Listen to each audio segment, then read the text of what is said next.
La disposition d'un immeuble aux États-Unis générera un gain ou une perte en capital. Le gain en capital sera imposable dans l'année d'imposition où le gain sera réalisé.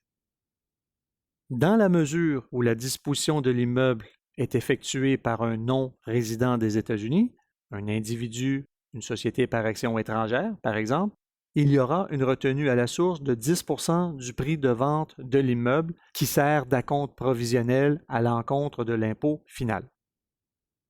Le taux d'imposition fédéral maximal est généralement de 20% pour les particuliers et de 35% pour les sociétés par action.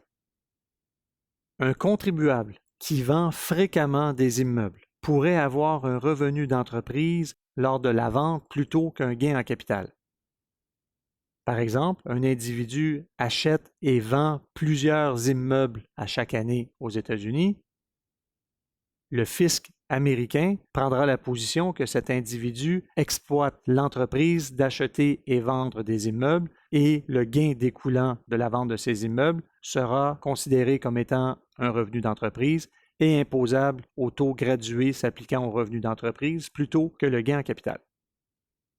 Lorsqu'une personne non résidente des États-Unis dispose fréquemment d'immeubles situés aux États-Unis, la retenue à la source de 10% s'appliquera à chacune des occasions, ce qui peut créer une situation défavorable à l'égard des flux monétaires. Dans ces situations où il est prévisible que le contribuable ait plusieurs ventes d'immeubles aux États-Unis, il devient intéressant de créer une société américaine afin de détenir les immeubles, ce qui permet d'éviter la retenue à la source de 10% à chacune des transactions.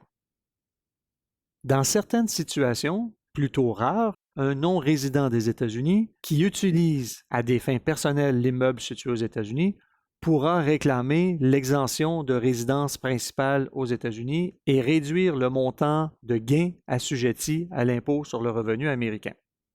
Par exemple, un résident de la Suisse qui, au cours des années antérieures, a habité aux États-Unis, n'a pas vendu sa résidence principale américaine avant de quitter les États-Unis pour retourner en Suisse et vendra cette résidence principale américaine moins de 3 ans après avoir quitté les États-Unis.